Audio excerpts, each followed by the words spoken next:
নমস্কাৰ বন্ধুসকল, মই অন্য এটা ভিডিঅ'লৈ আপোনালোক সকলোকে স্বাগত জনাইছোঁ। বন্ধুসকল, আজি মই দেখুৱাবলৈ আহিছোঁ আমি পিঁয়াজৰ খেতি কেনেদৰে কৰোঁ। বহুত বেছি এটাও কৰা নাই, অকণমান কমকৈ কৰিছোঁ। কিন্তু ভিডিঅ'টো বৰ দীঘলীয়াও কৰা নাই।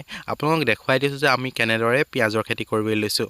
বন্ধুসকল, পিঁয়াজৰ খেতি কৰিবলৈ হ'লে ভালদৰে মাটিডোখৰ এনেদৰে বাছনি কৰি পেলাই ভালদৰে হাল বাই ল'ব। ইয়াৰ পাছতে আপোনাৰ কি হৈছে, নাঙলে এনেদৰে পাতি টানি ল'ব।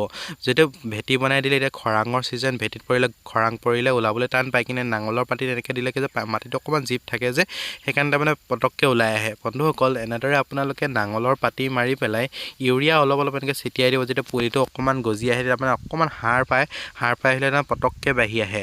বন্ধু বেছিও নিদিব, কম পৰিমাণে প্ৰয়োগ কৰিব। আপোনালোকে যদি বিচাৰে DAP ইয়াত দিব পাৰে। মই DAP দিয়া নাই। DAP যদি কোৰ মাৰিব লাগে হৈ যায়, সেই কোৰ মৰা টাইমত মই ইয়াত DAP প্ৰয়োগ কৰিম। বন্ধুসকল, আপোনালোকে এনেদৰে নাঙলে পাতিব টনাৰ পাছত ইউৰিয়া দিব। ইউৰিয়া দিয়াৰ পাছতে আপোনালোকে পিঁয়াজবোৰ এনেদৰে দি যাব। পিঁয়াজবোৰ আপোনালোকে দেখিছেনে, প্ৰায় 5 ইঞ্চিৰ মূৰে মূৰে এনেকৈ এটা এটা পিঁয়াজ দি যাব। এইটো কৰিলে কি হৈ যায় বন্ধুসকল, খুব জোখৰ হয় আৰু পাছত কোৰ মাৰিবলৈও ভাল হয়। যিটো পাছত এই পিঁয়াজটো ফুলপাহৰ নিচিনাকৈ বৰ ডাঙৰকৈ মেলি আহিব যে, সেইকাৰণে অকণমান বহল হ'লে গছজোপাও ভাল পায় ওলাবলৈ।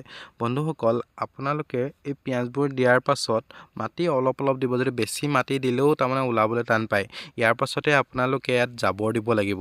বন্ধুসকল, জাবৰ দিলে কি হৈ যায়, তাৰমানে এতিয়া যদি খৰাঙৰ ছিজন আৰু আমাৰ পানী দিয়াবলৈ কাৰণে বহুত অসুবিধা হয়। সেইকাৰণে এনেদৰে যে যোৱা বছৰ যে সৰিয়হ খেতি কৰিছিলে, সেই সৰিয়হ জাবৰবোৰ এনেদৰে ৰাখি থৈছিলোঁ।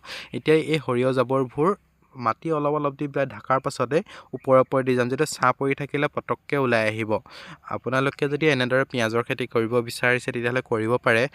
মোৰ ভিডিঅ'বোৰ ভাল পালে লাইক শ্বেয়াৰ কৰিব আৰু মোৰ চেনেলটো ছাবস্ক্ৰাইব কৰি দিব। ধন্যবাদ।